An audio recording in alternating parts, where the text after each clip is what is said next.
അത് വേണ്ടേ? അതിന് റബ്ബ് പറയുന്നത് പോലെ ജീവിക്കേണ്ടത് എങ്ങനെയാണെന്ന് പഠിപ്പിക്കുന്ന സദസ്സുകളിലും കുടുംബസമേതം എത്തണം. അതിനാണ് ഇതുപോലെയുള്ള ഫാമിലി കോൺഫറൻസുകൾ നമ്മൾ നടത്തുന്നത്. ആ ഒരു ചിന്ത നമുക്കുണ്ടാകണം. നമ്മുടെ വീടുകളിൽ ശിർക്കിൻ്റെ അംശങ്ങൾ ഉണ്ടാകരുത്. രോഗം വന്നു കഴിഞ്ഞാൽ റബ്ബല്ലാത്തവരെ വിളിച്ചു പ്രാർത്ഥിക്കുന്ന വീടുകളാവരുത്, ഐക്കല്ല് കെട്ടുന്ന വീടുകളാവരുത്, ഏലസ് ധരിക്കുന്ന മന്ത്രച്ചരടുകൾ അണിയുന്ന വീടുകളാവരുത്. മറിച്ച് റഹ്മാനായ റബ്ബാണ് രോഗം തരുന്നത്, അവൻ മാത്രമാണ് സുഖപ്പെടുത്തുന്നത്. വഇദാ മരിളുതു ഫഹുവ യശ്ഫീൻ, ഞാൻ രോഗിയായാൽ എന്നെ സുഖപ്പെടുത്തുന്നത് അല്ലാഹുവാണ്. ലോകത്ത് അമ്പിയാക്കൾ പഠിപ്പിച്ച ആദർശമാണത്. അതേ അവസരത്തിൽ രോഗം വരുന്നത് എന്തുകൊണ്ടാ? അത് മറ്റവൻ ഇന്ന ഈ രൂപത്തിലുള്ള ഇവിടെ വീട് വെച്ചപ്പോൾ പ്രശ്നമുണ്ടായിരുന്നു, കന്നിമൂല നോക്കിയിട്ടില്ല, അതാണ് രോഗം വിട്ടു പോകാത്തത്. കുളിമുറി അതിൻ്റെ സ്ഥാനം തെറ്റിയിട്ടുണ്ട്. അടുക്കള പ്രശ്നമാണ്, അടുപ്പിന് ദോഷമുണ്ട്, പറമ്പിന് ദോഷമുണ്ട്, അടുക്കള വെച്ചത് ശരിയായിട്ടില്ല, ബെഡ്റൂം വാസ്തു ദേവൻ കിടക്കുന്നിടത്താണ്. ഇങ്ങനെ വാസ്തുദേവൻ എന്ന പേര് പറഞ്ഞാലും അല്ലെങ്കിലുമൊക്കെ അതിനൊക്കെ അറബിയിലെ ചില പേരുകൾ ഇട്ടിട്ട് ഇങ്ങനെ വീടുകളിലേക്ക് നോട്ടത്തിന് വരുന്ന ചില കള്ളത്തങ്ങന്മാരുണ്ട്. ചില വടിത്തങ്ങന്മാരും അല്ലാത്തവരും വടിയുള്ളവരും അല്ലാത്തവരുമൊക്കെ കയറി വരുമ്പോൾ അടുപ്പിക്കല്ലേ. മുസ്തഫയുടെ കാലത്തെന്ത് കന്നിമൂല, അവിടെ എന്ത് വാസ്തുദേവനാടോ? അത് അന്യ സമുദായക്കാരുടെ വിശ്വാസങ്ങളല്ലേ? അത് അവർക്ക് വിശ്വസിക്കാൻ സ്വാതന്ത്ര്യമുണ്ട്, അവരത് ചെയ്തോട്ടെ, അവരതിൻ്റെ പൂജകൾ ചെയ്തോട്ടെ. പക്ഷേ ലാ ഇലാഹ ഇല്ലല്ലാഹ് മുഹമ്മദുർ റസൂലുള്ളാഹ് ചൊല്ലിയ ഒരു മുസ്ലിമിനോടാ ഞാൻ ഈ സംസാരിക്കുന്നത്. നിങ്ങളെ ചൊല്ലിയ കലിമയോട് കൂറുണ്ടോ? എങ്കിൽ അള്ളാഹു അനുവദിച്ച ഹലാലായ ഭൂമിയിൽ അങ്ങ് വീട് വെച്ചേക്ക്. അവിടെയുള്ള കാറ്റും വെളിച്ചവുമൊക്കെ വരാനുള്ള സൗകര്യം നോക്കലല്ലാതെ അവിടെ ഒരു പോക്കുണ്ട്, ഇവിടെ ഒരു വരവുണ്ട്. അടുക്കളക്ക് ദോഷമുണ്ട്, പറമ്പിന് ദോഷമുണ്ട്, കിണറിന് പ്രശ്നമുണ്ട് എന്നൊക്കെ പറഞ്ഞ് വീട് പൊളിക്കാൻ വരുന്ന, അതുപോലെ തന്നെ ടോയ്ലറ്റ് പൊളിച്ചു നീക്കാൻ വരുന്ന, ബെഡ്റൂം പൊളിച്ചു നീക്കാൻ വരുന്ന, ലക്ഷങ്ങൾ കൊടുത്ത് വീടുണ്ടാക്കിയ പ്രവാസികളുടെ എത്രയോ വീടുകൾ ഇതുപോലെയുള്ള ആളുകൾ വന്നിട്ട് പൊളിക്കാൻ പറഞ്ഞിട്ടുണ്ട്. കാരണം എന്താണത്ര? അടുപ്പിൻ്റെ ദോഷം, പറമ്പിൻ്റെ ദോഷം, കിണറിൻ്റെ ദോഷം. അങ്ങനെയുള്ളവരെ സൂക്ഷിക്കണം. ഒരു മുസ്ലിയാർ പറയുന്നത് കേട്ടോ നിങ്ങൾ ഉമ്മമാരെ, വളരെ ഗൗരവമുണ്ട് മുസ്ലിയാക്കന്മാരുടെ ഇത്തരം പ്രചരണങ്ങൾ. ഒന്ന് ആലോചിച്ച് നോക്കൂ, നിങ്ങൾ എന്താണ് ആ മുസ്ലിയാർ പറയുന്നത്? പറമ്പ് ദോഷത്തെ, അടുക്കള ദോഷത്തെ, അടുപ്പ് ദോഷത്തെയൊക്കെ പറ്റി. അടുപ്പ് ദോഷവുമായി ബന്ധപ്പെട്ട്, കത്തിക്കുന്ന അടുപ്പുമായി ബന്ധപ്പെട്ട് സ്ത്രീകൾക്കുണ്ടാകുന്ന ബുദ്ധിമുട്ടാണ് ഈ പറയുന്നത്.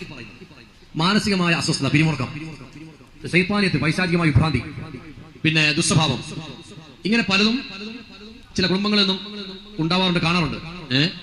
പ്രധാനമായും അടുപ്പ് തെക്കുഭാഗം വരുന്നവരിൽ 90%, അടുക്കളയുടെ തെക്കുഭാഗം അടുപ്പ് വരുന്നവരിൽ 90% ആളുകൾക്കും ഈ അനുഭവമുണ്ട്. ഇനി തെക്ക് കിഴക്ക് എന്ന് പറയുന്നത് പിശാച്, ശൈത്താൻ കുടിയിരിക്കുന്ന സ്ഥലമാണ്. തെക്ക് കിഴക്ക് ശൈത്താൻ കുടിയിരിക്കുക പറയുമ്പോ ബാക്കി വരട്ടെ, ദിശകൾ മാറിപ്പോകരുത്. തെക്ക് കിഴക്ക് ഭാഗം ശൈത്താൻ കുടിയുന്ന ഭാഗമാണ്. ഇത്തരം വീടുകളിൽ കൂടുതലായി കണ്ടുവരുന്ന സ്ത്രീകൾ പിഴച്ചു പോകുന്നത് വരെ കാണാൻ കഴിയും. അതുപോലെ ആൺമക്കള് കള്ളുകുടിയിലും വ്യഭിചാരത്തിലും വേണ്ടാത്ത വിഷയങ്ങളിലും എല്ലാം ഇടപെടും. കണ്ടോ അടുത്ത അപകടം. ഏറ്റവും കൂടുതൽ സ്ത്രീകൾ പിഴച്ചു പോകുന്നത് തെക്ക് കിഴക്ക് ചാരി അടുപ്പ് നിർമ്മിച്ച വീടുകളിൽ നിന്നാണ്. അടുത്ത അപകടം. തെക്ക് കിഴക്ക് അടുപ്പ് വെച്ച് ആ സ്ത്രീ പിഴച്ചു പോയിട്ടില്ല എങ്കിൽ ഭർത്താവ് വേറെ പെണ്ണുമായുള്ള ബന്ധം ഉണ്ടാവും, സൂക്ഷിച്ചോളി, അല്ലെങ്കിൽ ഭർത്താവിന് മാനസിക രോഗം ഉണ്ടാവും. അങ്ങനെ 3 സാധ്യതകൾ ഉണ്ട്. ഏതിന്? തെക്ക് ഭാഗത്ത് അടുപ്പ് വെച്ചാൽ. അത് വളരെ ശ്രദ്ധിക്കുക. അപ്പൊ ഇൻഷാ അല്ലാഹ് ഇന്നിപ്പോ നമ്മൾ സംസാരിച്ച വിഷയം എന്ന് പറയുന്നത് അടുപ്പിന്റെ ദോഷമാണ്. അടുപ്പിന്റെ ദോഷം ഇതുപോലത്തെ കാര്യകാരണങ്ങൾ നമുക്കുണ്ടാകും. അതുകൊണ്ട് വളരെ ശ്രദ്ധിക്കുക. അറിയുന്നവരെ കൊണ്ട് വീടും പറമ്പും നോക്കിക്കുക. അതിൽ സംഭവിച്ചു പോയ കുറ്റകൃത്യങ്ങൾ പരിഹരിക്കുക. പുതിയതെടുക്കുന്നവർ നല്ലതുപോലെ നോക്കിച്ചിട്ട് വാസ്തുശാസ്ത്ര പ്രകാരം അവിടെ പറ്റുമോ ഇല്ലയോ എന്ന് പ്രത്യേകിച്ചും മുസ്ലിംകളായ ആവശ്യത്തിൽ ഇൽമുള്ളവരെ കൊണ്ട് തന്നെ നോക്കിച്ച് ആൾക്കാരെ തന്നെ വിളിക്കണം, മനസ്സിലാക്കി വേണ്ടുന്ന കാര്യങ്ങൾ ചെയ്തു വേണം പുതിയ വീട് നിർമ്മിക്കാൻ. പുതിയ കിണറും അങ്ങനെ തന്നെയാണ്. ഒന്ന് ആലോചിച്ച് നോക്കൂ സഹോദരങ്ങളെ, നമ്മളിത് പറയുമ്പോൾ വിചാരിക്കും ഇത് ആരുടെയൊക്കെ പേരിൽ വെറുതെ പറയണ് കണ്ടോ. അപ്പോൾ അടുപ്പിന് ദോഷം വന്നു കഴിഞ്ഞാൽ എന്തൊക്കെ വരുന്ന അറിയണത്? അവിടെയുള്ള പെണ്ണുങ്ങൾക്ക് മാനസിക രോഗം, ഭ്രാന്ത്, വേലിചാട്ടം, ഭർത്താവ് അന്യ പെണ്ണുങ്ങളുടെ അടുത്തേക്ക് പോവുക, പിരിമുറുക്കം, ടെൻഷൻ, ഒരുപാട് രോഗം വീട്ടിൽ നിന്നാണ് വിട്ടുമാറൂലാണ്. ഈ വിശ്വാസമുള്ള ഒരു പെണ്ണിനെ നിങ്ങൾ കെട്ടിക്കൊണ്ട് വന്നാൽ, തൗഹീദുള്ള പെണ്ണിനെ കല്യാണം കഴിക്ക്, തൗഹീദില്ലാത്ത ഒരു പെണ്ണിനെയാണ് നിങ്ങൾ കെട്ടിക്കൊണ്ട് വരുന്നതെങ്കിൽ, അല്ലെങ്കിൽ തൗഹീദില്ലാത്ത ഒരുത്തനാണ് നിങ്ങളുടെ മകളെ കെട്ടിച്ചു കൊടുക്കുന്നതെങ്കിൽ, അവൻ്റെ വീട്ടിൽ ഈ വക വിശ്വാസങ്ങളുള്ളയിടത്ത് സമാധാനത്തോടെ ഒരു കുടുംബത്തിന് ജീവിക്കാൻ പറ്റുമോ? അടുപ്പിൻ്റെ ദോഷമാണ് പോലും. അങ്ങോട്ട് തിരിഞ്ഞെന്ന് തീ കത്തിക്കാൻ പറ്റില്ല, ഇങ്ങോട്ട് തിരിഞ്ഞെന്ന് വെള്ളം കോരാൻ പറ്റൂല, ഇങ്ങോട്ട് തിരിഞ്ഞെന്ന് അടുക്കള പാടില്ല, അവിടെ ബെഡ്റൂം പാടില്ല, അവിടെ കുളിമുറി പാടില്ല, അവിടെ വാസ്തുശാസ്ത്രമുണ്ട്, ഇവിടെ കന്നിമൂലുണ്ട് എന്ന് പറയുന്ന ഇത്തരം പിശാചുക്കളെ വീടിൻ്റെ 4 അയലത്തേക്ക് അടുപ്പിക്കരുത്. ഇവരാണ് നിങ്ങളെ വീട് പൊളിപ്പിക്കുന്നത്, ഇവരാണ് നിങ്ങളുടെ വീട് തകർക്കുന്നത്. ഒരു പ്രവാസി അവിടെ നിന്ന് വീടുണ്ടാക്കാൻ വേണ്ടി, ഒരു നാട്ടിലുള്ളവരാണെങ്കിലും അവൻ്റെ സമ്പാദ്യം മുഴുവൻ സ്വരുക്കൂട്ടിയിട്ട് വീടുണ്ടാക്കാൻ എത്ര ലക്ഷങ്ങൾ ചെലവഴിച്ചിട്ടാ ബുദ്ധിമുട്ടുന്നത് എന്നറിയോ? എന്നിട്ട് നിന്റെ ഹൗസ് വാമിങ് വരുമ്പോൾ പോലും ഇതേപോലെയുള്ള ചെകുത്താന്മാർ, മനുഷ്യ പിശാചുക്കൾ കയറി വന്നിട്ട് പറയും, അസുഖണ്ടല്ലേ, പ്രയാസാണല്ലേ, തലവേദന വിട്ടുമാറുന്നില്ല അല്ലേ, ബെഡ്റൂമിൽ കാലുവഴുതി വീണുമല്ലേ, അടുക്കളയിൽ പ്രശ്നമാണല്ലേ, കുടുംബത്തിൽ ബുദ്ധിമുട്ടാണല്ലേ. അതെന്താ കാരണം എന്നറിയോ? ബെഡ്റൂം ശരിയല്ല, കക്കൂസ് ശരിയല്ല, ടോയ്ലറ്റ് ശരിയല്ല, അടുപ്പ് ശരിയല്ല, കിണറിൻ്റെ സ്ഥാനം ശരിയല്ല, പൊളിക്കണം. ഇത് പൊളിച്ച് നീക്കിയിട്ട് ഈ ചെകുത്താന്മാരുടെ വർത്തമാനം കേട്ടുകൊണ്ട് ഇത് പൊളിച്ച് നീക്കുന്ന ആളുകൾ, പ്രിയമുള്ളവരെ, ഈ ഫാമിലി കോൺഫറൻസ് അതിനാണ്. നിങ്ങളുടെ വീടുകളിൽ അത്തരം വിശ്വാസങ്ങൾ ഉണ്ടാവരുത്. രോഗം വന്നു കഴിഞ്ഞാൽ അത് റഹ്മാനായ റബ്ബാണ് രോഗം തരുന്നത്. ശിഫയാക്കേണ്ടത് എങ്ങനെയാണ്? നിങ്ങൾക്ക് വേദനയുണ്ടോ? നിങ്ങൾക്ക് പ്രയാസമുണ്ടോ? വേദനയുള്ള ഭാഗത്ത് കൈവക്ക്, 3 തവണ പറയുക ആത്മാർത്ഥമായി, ബിസ്മില്ലാ ബിസ്മില്ലാ ബിസ്മില്ലാ, അള്ളാഹുവിൻ്റെ നാമത്തിൽ, അള്ളാഹുവിൻ്റെ നാമത്തിൽ, അള്ളാഹുവിൻ്റെ നാമത്തിൽ. നിങ്ങൾക്ക് എവിടെയാണോ വേദന അവിടെ കൈവക്ക്. എന്നിട്ട് അടുത്ത ചോദ്യം 7 തവണ അള്ളാഹിനോട് ചോദിക്ക്. അസ്അലുല്ലാഹൽ അലീം, അഊദു ബില്ലാഹി വഖുദ്റതിഹി മിൻ ശർരി മാ അജിദു വഉഹാദിറു, അഊദു ബില്ലാഹി വഖുദ്റതിഹി മിൻ ശർരി മാ അജിദു വഉഹാദിറു, അഊദു ബില്ലാഹ്. അല്ലാഹുവേ, അല്ലാഹുവിനോട് ഞാൻ കാവൽ തേടുകയാണ്, അല്ലാഹുവിൻ്റെ നാമത്തിൽ ചോദിക്കുകയാണ്, അവനോട് ഞാൻ കാവൽ തേടുകയാണ്. ബിഖുദ്റതി, അഊദു ബില്ലാഹി വഖുദ്റതിഹി, അവൻ്റെ കഴിവിനെ മുൻനിർത്തി കൊണ്ട്, റബ്ബിൻ്റെ കുദറത്ത്, ആ കുദറത്തിൽ എനിക്ക് അടിയുറച്ച വിശ്വാസമുണ്ട്. ഞാനിതാ കാവൽ തേടുന്നു എന്തില്ലെന്ന്? മിൻ ശർരി മാ അജിദു വഉഹാദിറു, എനിക്കനുഭവപ്പെടുന്ന വേദന, അതുപോലെ തന്നെ എനിക്ക് തോന്നുന്ന പേടി, ഇതെന്ത് അസുഖമാണ് റബ്ബേ, ഇത് വലിയ വലിയ അസുഖമാണോ എന്നൊക്കെയുള്ള ബേജാർ എനിക്കുണ്ട്, വേദനയുണ്ട്. റഹ്മാനായ റബ്ബേ, നിന്റെ നാമത്തിൽ, നിന്റെ നാമത്തിൽ, നിന്റെ നാമത്തിൽ നിന്നോട് ഞാൻ അഭയം തേടുന്നു, കാവല് തരണേ. ഇത് തേടാനാണ് ഞങ്ങളെ നേതാവ്, അതേ ലോകത്തിൻ്റെ നേതാവ് മുത്ത മുസ്തഫ സല്ലല്ലാഹു അലൈഹി വസല്ലമ സ്വഹാബത്തിന് പഠിപ്പിച്ചു കൊടുത്തത്. അതല്ലാതെ വേദനയുണ്ട് നബിയേ എന്ന് പറഞ്ഞ് അള്ളാഹിൻ്റെ റസൂലിനോട് വന്ന് പറഞ്ഞപ്പോൾ, നിൻ്റെ വീടിൻ്റെ കക്കൂസ് ഞാനൊന്ന് കാണട്ടെ, ബെഡ്റൂം ഒന്ന് കാണട്ടെ, അടുക്കള എവിടെയാണെന്നൊന്ന് കാണട്ടെ, ഞാനൊന്ന് വന്ന് സ്ഥാനമൊക്കെ ഒന്ന് നോക്കട്ടെ എന്ന് മുത്ത മുസ്തഫ പഠിപ്പിച്ചവർ ചരിത്രത്തിൻ്റെ ശകലം കാണിക്കാമോ? മുത്ത മുസ്തഫയുടെ ചര്യയാണ് നമുക്ക് ഏറ്റവും വലുത്. അതുകൊണ്ട് ഇത്തരത്തിലുള്ള ആളുകളെ സൂക്ഷിക്കണമെന്നാണ് ഓർമ്മപ്പെടുത്തുവാനുള്ളത്. അതുപോലെ തന്നെ രോഗിയുടെ സമീപത്ത് ചെല്ലുമ്പോൾ നമ്മൾ തേടുന്നത് അള്ളാഹുവിനോടാണ്. അല്ലാഹുമ്മ റബ്ബന്നാസ് അദ്ഹിബിൽ ബഅസ ഇശ്ഫി അൻത ശഫീ എന്ന് തുടങ്ങുന്ന ധാരാളക്കണക്കിന് ദുആകളുണ്ട്. അതുകൊണ്ട് ചൂഷണത്തിൽ നിന്ന് മുക്തമായ നിലക്ക് നമ്മുടെ വീടുകളാവണം. അല്ലാഹു അല്ലാത്തവരുടെ പേരിൽ നേർച്ചയാക്കിയ കോഴിയോ ആടോ നമ്മുടെ വീട്ടിലുണ്ടാകരുത്. അങ്ങനെ റബ്ബല്ലാത്തവരുടെ പേരിൽ ദർഗയിലേക്ക് നേർച്ചയാക്കിയ ആട്ടിറച്ചിയോ പൊത്തിറച്ചിയോ മാംസമോ നമ്മുടെ വീട്ടിലേക്ക് അടുപ്പിക്കരുത്.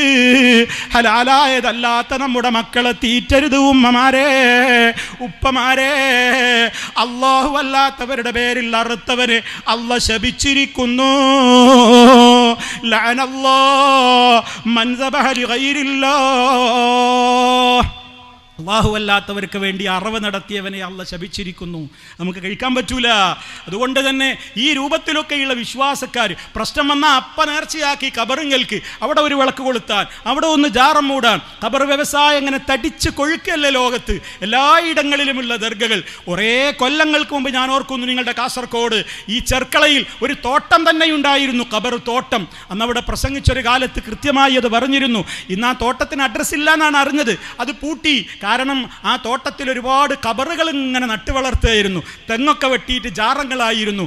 മക്കത്തുനിന്നും മദീനത്തുനിന്നും ഒക്കെ മഹാന്മാരായ ശുഹദാക്കൾ ഇങ്ങനെ യാത്ര ചെയ്തിട്ട് ചെർക്കളയിലെ ഈ തോട്ടത്തിൽ വന്നിങ്ങനെ പൊങ്ങുകയായിരുന്നു അത്രേ. അങ്ങനെ ഇവരിങ്ങനെ ജാറുണ്ടാക്കും. പല പരിപാടികളുമായിരുന്നു. എന്തൊക്കെയുണ്ട് ഇപ്പോഴും പലയിടത്തുമുണ്ട്. തിരുവനന്തപുരം കാസർഗോഡ് വരെയുള്ള ജാറങ്ങളെടുത്ത് പരിശോധിച്ച് നോക്ക്. ആരാ അതിൻ്റെ ഉള്ളിലുള്ളത് എന്ന് വരെ അറിയൂല. നായാണോ പട്ടിയാണോ പൂച്ചയാണോ പ്രാവാണോ തത്തയാണോ ആരെങ്കിലും ഉണ്ടോ, മുസ്ലിമാണോ ഗാഫറാണോ അല്ലേ എന്ന് പോലും അറിയൂല. ഇതൊന്നും എൻ്റെ പേരിൽ ആരും ആരോപണം പറയേണ്ട, നിങ്ങൾ എഴുതിവിട്ടതാണ്. എത്രയോ മൺകൂനകൾ നമ്മുടെ നാടുകളിലുണ്ട് ഖബർ എന്ന പേരിൽ. അതിൻ്റെ അകത്ത് കിടക്കുന്നത് മുസ്ലിമാണോ അല്ലേ എന്ന് പറയില്ല, മനുഷ്യരാണോ അല്ലേ എന്നതുപോലും അറിയൂല എന്ന് അറിയപ്പെടാത്ത മൺകൂനകൾ ഇവിടെ നമ്മുടെ നാട്ടിൽ ആളുകൾ സിയാറത്തിന് പോകുന്നുണ്ട് എന്ന് കാന്തപുരത്തിൻ്റെ ഈ ഭാഗത്തിൻ്റെ റിസാലയിലാണ് എഴുതിവിട്ടിട്ടുള്ളത് എന്ന് നിങ്ങൾ മനസ്സിലാക്കണം. അത്രത്തോളം അവർക്ക് പോലും ദഹിക്കുന്നില്ല. പക്ഷേ ആളുകൾ കൂട്ടം കൂട്ടമായി സിയാറത്തിന് പോയിക്കൊണ്ടിരിക്കുകയാണ്. അങ്ങനെയുള്ള സിയാറത്ത് ടൂറുകൾക്ക് നമ്മുടെ വീട്ടിൽ നിന്നൊരു മെമ്പറും ഇറങ്ങാൻ പാടില്ല. കാരണം അള്ളാഹുവിൻ്റെ റസൂല് സിയാറത്ത് പഠിപ്പിച്ചത് അവർക്ക് വേണ്ടി പ്രാർത്ഥിക്കാനാണ്, അവരോട് പ്രാർത്ഥിക്കാനല്ല. ഖബറുകൾ പോകാം, മരണചിന്തയുണ്ടാകുവാൻ, പരലോകബോധമുണ്ടാകുവാൻ. പക്ഷേ അവിടെ ഖബർ കെട്ടിപ്പടുക്കാൻ പാടില്ല. ഒരു ചാണിലപ്പുറം ഒരു ഖബറും ഉയർത്താൻ പാടില്ല. അതിന്മേൽ കുമ്മായമോ പെയിൻറ്റോ ഇടാൻ പാടില്ല. മാർബിൾ പതിക്കരുത്. അതിന്മേൽ പട്ടുവസ്ത്രം മൂടരുത്. അവിടെ വിളക്ക് കൊളുത്തരുത്. ഖബറിനെ ചുംബിക്കരുത്. അതിൻ്റെ ചുറ്റും തവാഫ് ചെയ്യരുത്. അവിടെ കിടന്നുറങ്ങി അവരെ വിളിച്ചുകൊണ്ട് തേടാതെയും അല്ലാതെയും ഒക്കെയുള്ള പല പ്രവർത്തനങ്ങളും ഉറൂസുകളുമൊക്കെ നടത്തുന്നു. എല്ലാം അനിസ്ലാമികമാണ്, പൈശാചികമാണ് സഹോദരങ്ങളെ. അതുകൊണ്ട് ഈ ഫാമിലി കോൺഫറൻസിൽ പങ്കെടുത്ത എൻ്റെ മുഴുവൻ ആളുകളോടും ഈ ശബ്ദം ശ്രവിക്കുന്നവരോടും പറയാണ്, ഇസ്ലാമിലെ സിയാറത്ത് ടൂറുകാരി ജനങ്ങളെ കൊണ്ടുപോയി റബ്ബല്ലാത്തവരോട് ദുആ ചെയ്യിപ്പിക്കുന്ന സിയാറത്തും കടലും കടലാടിയും പോലെ രാവും പകലും പോലെ അന്തരമുണ്ട്, വ്യത്യാസമുണ്ട് എന്ന് നിങ്ങൾ മനസ്സിലാക്കുക. അതുകൊണ്ട് തന്നെ റഹ്മാനായ റബ്ബ് പഠിപ്പിച്ചിട്ടുള്ള ചര്യകളെ നമ്മൾ ചെയ്യാവൂ. മരണവീട്ടിൽ നടത്തുന്ന എന്തൊക്കെ ദുരാചാരങ്ങൾ ഇന്ന് സമൂഹം കണ്ടുകൊണ്ടിരിക്കുകയാണ്. മുജാഹിദുകൾ മരിച്ചവർക്ക് വേണ്ടി ഒന്നും ചെയ്യാത്തവരാണെന്ന് ദുഷ്പ്രചരണം പറഞ്ഞ് കുടുംബങ്ങളെ പലരും പറ്റിക്കാറുണ്ട്. നിങ്ങൾ മനസ്സിലാക്കുക, മുജാഹിദുകൾ മരണപ്പെട്ടവർക്ക് വേണ്ടി അള്ളാഹുവിൻ്റെ റസൂല് പഠിപ്പിച്ച കാര്യങ്ങളൊക്കെ ചെയ്യുന്നുണ്ട്, തെളിവില്ലാത്തത് ചെയ്യുന്നില്ല. മരിച്ചയിടത്ത് ഖുർആൻ ഓരോന്നൊരു സമ്പ്രദായം നബിതങ്ങൾ പഠിപ്പിക്കാത്തത് കൊണ്ട് ചെയ്യുന്നില്ല. ജനാസ കൊണ്ടുപോകുമ്പോൾ ഉച്ചത്തിൽ ഇങ്ങനെ ലാ ഇലാഹ ഇല്ലല്ലാഹ് എന്നിങ്ങനെ ദിക്ർ പറയുന്നൊരു സമ്പ്രദായം മുത്തു മുസ്തഫ പഠിപ്പിച്ചിട്ടില്ലാത്തത് കൊണ്ട് ചെയ്യുന്നില്ല. അതല്ലാതെ ലാ ഇലാഹ ഇല്ലല്ലാഹയോട് വെറുപ്പുണ്ടായിട്ടല്ല. അതുപോലെ തന്നെ മയ്യത്ത് നമസ്കാരം നിർവഹിക്കുന്നു, അതാണും പെണ്ണുമൊക്കെ നിർവഹിക്കുന്നുണ്ട്. എന്നാൽ ഈ പറയുന്ന ആളുകൾ, നമ്മെ നന്മ മുടക്കികൾ എന്ന് പറയുന്ന ആളുകൾ, അവരതാ ഒരു സ്ത്രീയെ ജനാസ നിസ്കരിക്കാൻ സമ്മതിക്കൂല, ആണുങ്ങൾ നിസ്കരിച്ചോട്ടെ, പെണ്ണ് മയ്യത്ത് നിസ്കരിക്കാൻ പാടില്ല എന്ന് പറയുന്ന മുസ്ലിയാക്കന്മാരാണ്. പെണ്ണുങ്ങൾ മയ്യത്ത് നിസ്കരിക്കാൻ പാടില്ല, എന്ത് രൂപത്തിലുള്ള നിസ്കാരമാണ് അവർ നിസ്കരിക്കുക എന്നൊക്കെ പറഞ്ഞതിനെ കളിയാക്കുന്ന മുസ്ലിയാക്കന്മാരുണ്ട്. എത്രയോ ക്ലിപ്പുകൾ ആ വിഷയത്തിലൊക്കെ നിങ്ങൾ കേട്ടിട്ടുണ്ടാകും. അത് പറയുന്ന മുസ്ലിയാക്കന്മാർ വാസ്തവത്തിൽ ആയിഷ ബീവി റളിയല്ലാഹു തആല അൻഹ ജനാസ നിസ്കരിച്ചിട്ടില്ലേ? എത്രയോ ആളുകളുടെ അവരുടെ ചരിത്രങ്ങളിൽ നമുക്ക് കാണാൻ കഴിയില്ലേ? എന്നിട്ട് ആ നന്മ മുടക്കുന്ന ആളുകളാണ് നമ്മെ നോക്കിയിട്ട് നന്മ മുടക്കികൾ എന്ന് പറയുന്നത്. ഖബറിൽ മയ്യത്ത് വെച്ച് കഴിഞ്ഞാൽ ആ ഖബറിൻ്റെ സമീപത്ത് നിന്നുകൊണ്ട് ആ ഖബറിൽ കിടക്കുന്ന വ്യക്തിക്കിതാ, റബ്ബേ നിൻ്റെ മലക്കുകൾ ചോദ്യത്തിന് വരികയാണ്, നീ ആ മനുഷ്യൻ്റെ ഖബറിൽ അദ്ദേഹത്തിന് പ്രകാശം ചൊരിയണേ, ഇടുക്കങ്ങളിൽ നിന്ന് രക്ഷപ്പെടുത്തണേ, ഭയങ്ങളിൽ നിന്ന് മുക്തമാക്കണേ, അദ്ദേഹത്തിൻ്റെ ഖബർ സന്തോഷത്തിലാക്കണേ, പാപങ്ങൾ പുറത്തു കൊടുക്കണേ എന്ന് ആ ഖബറിൻ്റെ സമീപത്ത് നിന്നുകൊണ്ട് നമ്മൾ ദുആ ചെയ്യാറില്ലേ? മരണാനന്തരം നമ്മുടെ പ്രാർത്ഥനകളിൽ നമ്മൾ അവർക്ക് വേണ്ടി നമ്മൾ പ്രാർത്ഥിച്ചു കൊണ്ടിരിക്കാറില്ലേ? അവസരം കിട്ടുമ്പോൾ ആ ഖബറുകൾ പോയി സന്ദർശിച്ച് അവർക്ക് വേണ്ടി അള്ളാഹുവിനോട് പ്രാർത്ഥിക്കാറില്ലേ? ഇതൊക്കെയാണ് മുത്ത് മുസ്തഫ പഠിപ്പിച്ചത്. നമുക്ക് വേണ്ടി പ്രാർത്ഥിക്കുന്ന സാലിഹീങ്ങളായ മക്കളുണ്ടാകണം.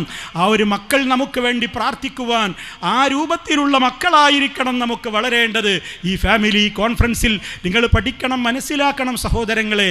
നമ്മുടെ മക്കൾ നമ്മൾ മരിച്ചാലും നമ്മെ ഓർക്കണം, ജീവിതകാലത്തും നമുക്ക് വേണ്ടി പ്രാർത്ഥിക്കണം, മരിച്ചാലും നമുക്ക് വേണ്ടി അവർ പ്രാർത്ഥിക്കണം. ആ നിലക്കുള്ള ഒരവസ്ഥ നമ്മുടെ ജീവിതത്തിൽ ഉണ്ടാകുവാൻ നമ്മുടെ വളരെ ഗൗരവത്തോടുകൂടിയുള്ള ശ്രമങ്ങൾ നമ്മുടെ ഭാഗത്ത് നിന്നുണ്ടാകണം. അതേപോലെ തന്നെ സഹോദരങ്ങളെ, നമ്മുടെ വീടുകൾ അള്ളാഹുവിന് പൊരുത്തമില്ലാത്ത ഒരു കാര്യങ്ങളും ഉണ്ടാകരുത്. നമ്മുടെ വീട്ടിൽ അയൽവാസിക്ക് ഇഷ്ടമുണ്ടോ, നാട്ടുകാർക്ക് ഇഷ്ടപ്പെട്ടത്, കൂട്ടുകാർക്ക് ഇഷ്ടപ്പെട്ടത് അതല്ല നടക്കേണ്ടത്.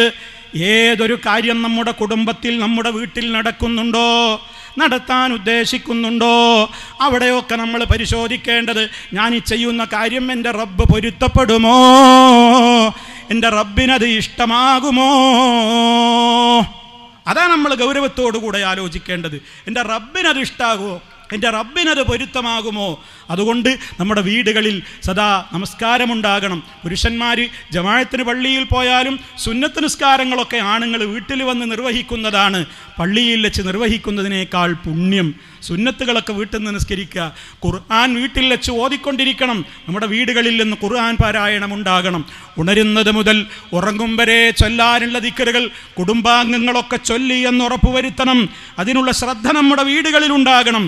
നമ്മുടെ വീടുകളിൽ ചെകുത്താനെ സന്തോഷിപ്പിക്കുന്ന ഒന്നും ഉണ്ടായിക്കൂടാ.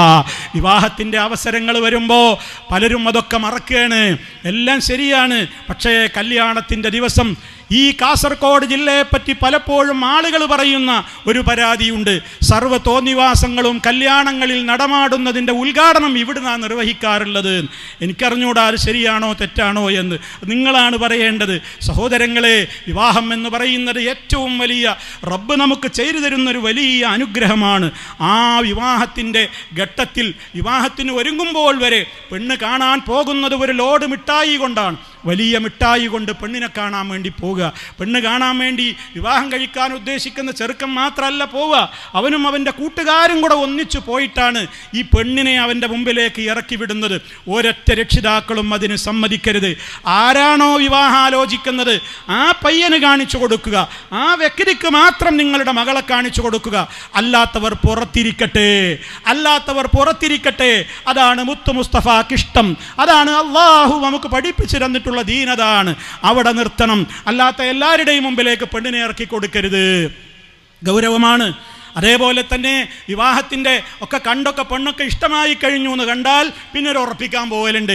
അവിടെയാണ് ഈ ഒരുപാട് ലോഡ് മിഠായി, എല്ലാ താത്തമാരുടെ കൈകളിലും മിഠായിയുടെ ബാഗ്, മിഠായി കൊട്ടകൾ, ഒരു ലോഡ് ഒരു വാഹനത്തിൽ നിറയെ മിഠായികൾ. പെണ്ണും മാണും കുട്ടികളും ഒക്കെ താങ്ങി പിടിച്ചിട്ട് ആ വീടിൻ്റെ ഒരു റൂം നിറക്കാൻ മാത്രം മിഠായിയുമായിട്ട് പോവുകയാണ്.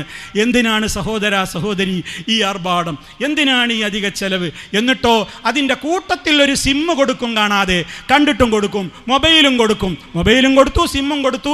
പെണ്ണ് ഇവൻ്റേതായി എന്നാ ധാരണ.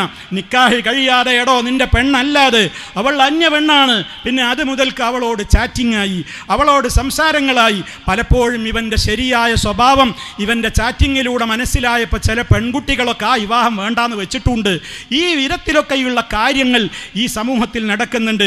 രക്ഷിതാക്കളെ വളരെ ജാഗ്രത കാണിക്കണം. അവിടെയൊന്നും നിങ്ങൾ പറഞ്ഞു മാറി നിൽക്കരുത്. നിങ്ങൾ പറയാണ് ന്യൂ ജനറേഷൻ അല്ലേ, ഫ്രീക്കന്മാരുടെ കാലമല്ലേ, അത് പറഞ്ഞു മാറി നിൽക്കേണ്ടവരാണോ ഉമ്മ ഉപ്പ? നിങ്ങളല്ലേ ചെലവിന് കൊടുക്കുന്നത്, നിങ്ങളല്ലേ അവിടെ ആ കല്യാണം നടത്തുന്നത്. അത് മറ്റുള്ളവർക്ക് വിട്ടുകൊടുക്കുവാനുള്ള വേദികളല്ല.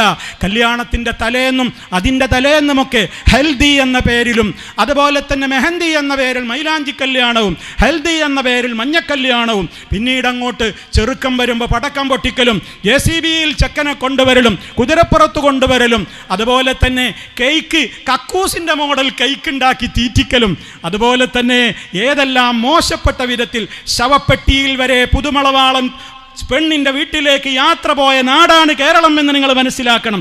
ഇത്ര വൃത്തികെട്ട സംസ്കാരം ഈ സമൂഹത്തിൽ നടക്കുമ്പോൾ മുസ്ലിയാക്കന്മാർ അവിടെ പോയിട്ട് നിക്കാഹ് ചെയ്ത് കൊടുക്കാൻ പോകുകയാണ്. മഹല്ല് കമ്മിറ്റികളെ, നിങ്ങൾ ജാഗ്രത പാലിക്കണം. അത്തരം തോന്നിവാസങ്ങൾ ഉണ്ടെങ്കിൽ അവിടേക്ക് നിക്കാഹിന് ഞങ്ങൾ വരില്ലെന്ന് പറയാനുള്ള ആർജവം കാണിക്കണം. നിങ്ങൾ അല്ലാഹു അല്ലാത്തവരെ വിളിച്ചു പ്രാർത്ഥിക്കാൻ പാടില്ല എന്ന് പറഞ്ഞതിൻ്റെ പേരിൽ മക്ബറ വിലങ്ങുന്ന നിങ്ങൾ, വീടുകൾ വിലങ്ങുന്ന നിങ്ങൾ, ഇത്തരം ജാഗ്രതയുള്ള, ഇത്തരം മോശപ്പെട്ട കാര്യങ്ങൾ ചെയ്യുന്ന ആളുകൾക്കെതിരെയാണ് നിങ്ങളുടെ ഊറ്റം കാണിക്കേണ്ടത്. റബ്ബിനിഷ്ടമില്ലാത്ത, അള്ളാഹുവിൻ്റെ റസൂല് കഠിനമായി വെറുത്തിട്ടുള്ള കാര്യങ്ങളാണ് ഈ വിവാഹത്തിൻ്റെ ദിവസം നടക്കുന്നത് മുഴുവനും. തോന്നിവാസങ്ങൾ, മദ്യക്കുപ്പികൾ പൊട്ടിക്കലുകൾ, വെടിപൊട്ടിക്കലുകൾ, അതേപോലെയുള്ള മണിയറകളിൽ കയറിയിട്ടത് വൃത്തികേടാക്കൽ, അവിടെ കേടുപാടുകൾ വരുത്തൽ, എന്തെന്ത് രൂപത്തിലുള്ള കാര്യങ്ങളാണ്. സ്റ്റേജ് ഷോകൾ, പെണ്ണിനെ അണിയിച്ചൊരുക്കി പല്ലക്കിൽ അണിയിച്ചൊരുക്കി കൊണ്ടുവരൽ, ഇപ്പോൾ വലിയ രഥത്തിലേറ്റി കൊണ്ടുവരലും തുടങ്ങിയിട്ടുണ്ടെന്ന് കേൾക്കുന്നു. അള്ളാഹു കാക്കട്ടെ. നിങ്ങൾ എന്ത് പറഞ്ഞാലും ഞങ്ങൾ അതിൻ്റെ അത്തരട്ടി ചെയ്യുമെന്നാണ് പറയുന്നത്. കുഴപ്പമൊന്നുമില്ല, പരലോകത്ത് വെച്ച് കാണാമെന്നേ പറയാനുള്ളൂ. ഞങ്ങൾക്കൊരു നിവൃത്തിയില്ല. ഇവിടെ പട്ടാളവും പോലീസും ഒന്നുമില്ല. ആർക്കും എന്തു ചെയ്യാൻ സ്വാതന്ത്ര്യമുണ്ട്. പക്ഷേ വദക്കിർ, ഉത്ബോധനം നടത്തൂ നബിയെ. ഫഇന്ന ദിക്റ, തീർച്ചയായും ഉത്ബോധനങ്ങളൊക്കെ തൻഫഉൽ മുഅ്മിനീൻ, ഈമാനുള്ളവർക്ക് പ്രയോജനം ചെയ്യും. ഖബറിലാണ് കിടക്കുമ്പോൾ 3 കഷ്ണം തുണിയിലങ്ങ് മുഴുവൻ പുതപ്പിച്ച് ഖബറിലേക്ക് അങ്ങ് കൊണ്ടുപോയി വെച്ചാൽ ഈ പാർട്ടിക്കാരും ഗ്രൂപ്പുകാരും ആവേശത്തുള്ളിക്കാൻ വേണ്ടി ആവേശത്തോടെ കൂടെ കൂടിയ ചെറുപ്പക്കാരികളൊന്നും അവിടെ കാണൂല. ഒറ്റക്കേ ഖബറിലുണ്ടാവുകയുള്ളൂ. ആ ബോധമുള്ളവരോടാണ് ഈ പറയുന്നത്. തോന്നിവാസങ്ങൾ ചെയ്യരുത്. അവിടെ ഫോട്ടോഷൂട്ടുകൾ നടക്കുകയാണ്. സ്റ്റേജിൽ നിന്റെ മോളെ പ്രദർശിപ്പിക്കുന്ന ഉപ്പ, സ്റ്റേജിലേക്ക് എന്തിനാണ് നിങ്ങൾ പെൺകുട്ടിയെ കയറ്റി അവിടെ പ്രദർശിപ്പിക്കുന്നത്? അവളെയും ആ ചെക്കനെയും ആ സ്റ്റേജിലിരുത്തി ആണും പെണ്ണും ഒന്നിച്ച് ഇടകലർന്ന് ഫോട്ടോഷൂട്ടുകളും, അതുപോലെ തന്നെ അവിടെ വരുന്ന സ്ത്രീകളുടെ വേഷം എന്താണ്? റബ്ബ് ഇഷ്ടപ്പെടുന്ന വേഷമാണോ? അള്ളാഹു ഇഷ്ടപ്പെടുന്ന വേഷമാണോ? റബ്ബിന് പൊരുത്തമുള്ള വേഷമാണോ? നിങ്ങൾ ചോദിക്ക്, നിങ്ങൾ ചിന്തിക്ക്. എന്തിന്? മരിച്ചു പോകണമെന്ന് ആഗ്രഹമുണ്ടെങ്കിൽ, നല്ല നിലക്ക് ഖബറിൽ മലക്കുകളെ കണ്ടുമുട്ടണമെന്ന് ബോധ്യമുണ്ടെങ്കിൽ, പരലോക കോടതിയിൽ രക്ഷപ്പെടണമെന്ന് ബോധ്യമുണ്ടെങ്കിൽ, അതൊക്കെ ഇപ്പോഴത്തെ കുട്ടികളല്ലേ, അതൊക്കെ അവരുടെ ഒരു സ്വാതന്ത്ര്യത്തല്ലേ, ഞാൻ എന്താ ചെയ്യുക എന്ന് പറഞ്ഞു മാറി നിൽക്കാൻ പാടില്ല. മഹല്ലുകൾക്ക് പോലും ആർജവമില്ലാതായിരിക്കുന്നു. തീരുമാനമെടുത്ത മഹല്ല് കമ്മിറ്റികൾ പോലും തീരുമാനത്തിൽ നിന്ന് പിറകോട്ട് പോകേണ്ടി വരുന്നു. എന്താ കാരണം? തീരുമാനമെടുത്ത മഹല്ല് കമ്മിറ്റിയുടെ വീട്ടിൽ അങ്ങനെ നടക്കുന്നത്. പിന്നെ അവർക്കിത് പറയാൻ പറ്റുമോ? അപ്പോൾ പിന്നെ മിണ്ടാട്ടം മുട്ടി. അപ്പോൾ എല്ലാവരും ചേർന്ന് നിന്ന് കൊടുക്കുക, അങ്ങനെ അടിച്ച് പൊളിക്കുക, ഏത് പേക്കൂത്തുകളും കാണിക്കുക, പെണ്ണിനെയും കൂട്ടി മരം ചുറ്റി പ്രേമം, അതുപോലെ തന്നെയുള്ള എന്തെല്ലാം സംവിധാനങ്ങൾ, സേവ് ദി ഡേറ്റ്. ഇനി ഒന്നും പറയണ്ട.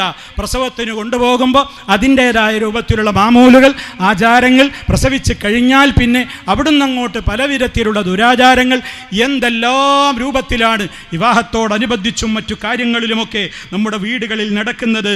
അതുകൊണ്ട് തന്നെ സഹോദരങ്ങളെ, ഒരൊറ്റ കാര്യമേ നമ്മൾ നോക്കേണ്ടതുള്ളൂ. അള്ളാഹുവിന് ഇതൊക്കെ ഇഷ്ടമാണോ? എനിക്കെൻ്റെ പ്രിയപ്പെട്ടവരോട് പറയാനുള്ളത് അതാണ്. നിങ്ങളുടെ വീട് നിങ്ങൾക്ക് നിയന്ത്രിച്ചൂടെ ഉപ്പ? നിങ്ങൾക്ക് നിയന്ത്രിച്ചൂടെ പെങ്ങളെ? നിങ്ങളുടെ വീടിൻ്റെ കാര്യമാണ് പറയുന്നത്. അയൽവക്കത്ത് പോയിട്ട് പറയാൻ നമുക്ക് അധികാരമില്ല. അതവരുടെ ഇഷ്ടമാണ്. പക്ഷേ ഞാൻ പറഞ്ഞാൽ കേൾക്കുന്ന എൻ്റെ വീട്ടിൽ എനിക്ക് കൺട്രോളില്ലേ? അത് കൺട്രോളില്ലെങ്കിൽ ഞാൻ എന്തിനാ ആണാണെന്ന് പറയുന്നത്? അവിടുത്തെ ഉമ്മയാണെന്ന് പറയുന്നത്? അവിടെ മറ്റുള്ളവർക്ക് വിട്ടുകൊടുക്കേണ്ട ദിവസമാണോ അത്? മരിച്ചു പോകണ്ടേ?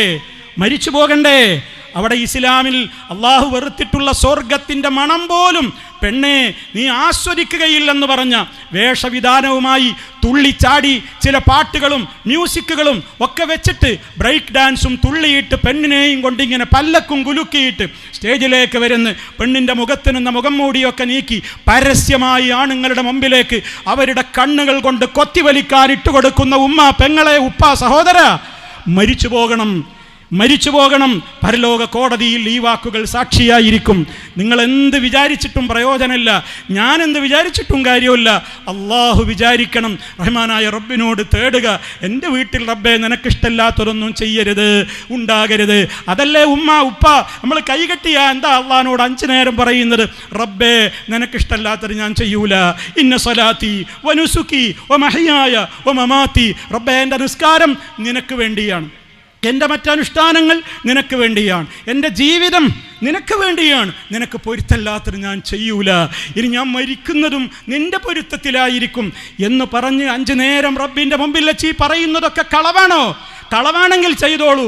അതല്ല ആത്മാർത്ഥമായിട്ടാണോ നിങ്ങൾ ഇതൊക്കെ പറഞ്ഞ് നിസ്കരിച്ചത് എങ്കിൽ ആ റബ്ബിന് പൊരുത്തമില്ലാത്തതിനെ നിങ്ങളുടെ വീടിൻ്റെ 4 അയലത്തേക്ക് അടുപ്പിക്കരുത്. അത്തരം സദസ്സുകളിൽ കൂടികളാവരുത്.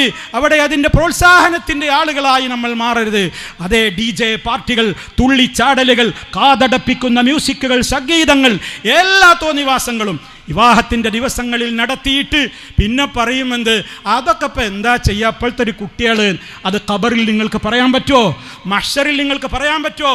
ഈ മോളും ഈ മോനും നാളെ പരലോക കോടതിയിൽ അള്ളാനോട് പറയും, എന്നെ നിലക്ക് നിർത്തേണ്ട പ്രായത്തിൽ എനിക്ക് ദീന് പഠിപ്പിച്ചു തരാത്ത എൻ്റെ ഉപ്പയെ എൻ്റെ ഉമ്മയെ ഒന്ന് കാണിച്ചതായോ? ആരാവട്ടെ എന്നെ പിഴപ്പിക്കാൻ കാരണമായവർ അവരാരാണെങ്കിലും എനിക്കൊന്ന് തായോ അവരെ, ഞാൻ അവരുടെ നെഞ്ചത്ത് കയറട്ടെ, എന്നിട്ട് ഞങ്ങളുടെ കാലിൻ്റെ അടിയിലിട്ടിട്ട് അവരെ ഞങ്ങളൊന്ന് ചവിട്ടി അരക്കട്ടെ. അള്ളാന്റെ കോടതിയിൽ ഇവർ കൊടുക്കുന്ന കേസാണതെന്ന് വിശുദ്ധ ഖുർആൻ പറയുന്നു. ഇനി നിങ്ങൾ ഇഷ്ടം പോലെ ചെയ്തോ, നാളെയും ചെയ്തോ.